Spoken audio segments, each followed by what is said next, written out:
Hey there. Prefer cash in your pocket over travel or gifts?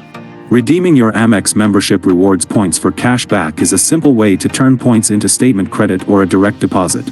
Welcome back to Guide with Samuel. Here's the simple way to do it.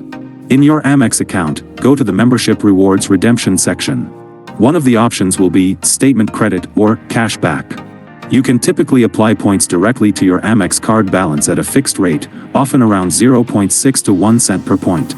Alternatively, some cards allow you to deposit points into a linked brokerage or bank account, though this may require a specific product like the Amex Everyday Card. My crucial pro tip? This is usually the lowest value redemption. Before cashing out, quickly check if redeeming for travel through Amex Travel or transferring to partners gives you a better value. Only cash out points you can't use for higher value redemptions before they expire. That's your straightforward path to turning points into liquid funds. When do you think cashing out points is the right move? Let me know your philosophy below. For more guides on maximizing your credit card rewards, subscribe. Thanks for watching. I'm Samuel, and I'll see you soon.